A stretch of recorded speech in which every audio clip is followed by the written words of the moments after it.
Қазақ тілі. Сабақтың тақырыбы дара және күрделі сын есім.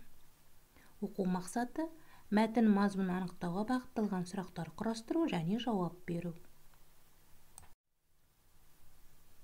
102-ші беттегі 17-ші жаттығуды орындаймыз. Мәтінді 2 рет 3 рет оқы. Мәтін не туралы? Сен өзің ұшақтың қандай түрлерін білесің? Атап шық. Тапсырма. Енді сұраққа жауап жазамыз. Серіктің ағасының ұшағы қандай? Серік өз ағасының қандай ұшақты басқарғанын қиялдайды. Сұрақтарға толық жауап жаз. Қандай сұрағына жауап беретін сөзіңді тап.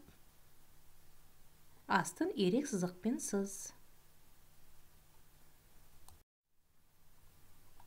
18-ші жаттығу. Өлеңді қатесін түзетіп, көшіріп жаз.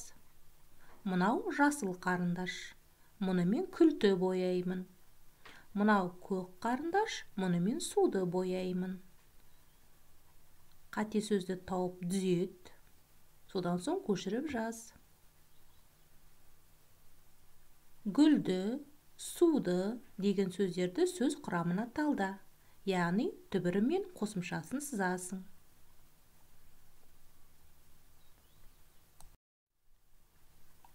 Берілген сөздерді 2 бағанға бөліп жаз. Дара сын есімдерді 1 бөлек, күрделі сын есімдерді 1 бөлек бөліп жаз.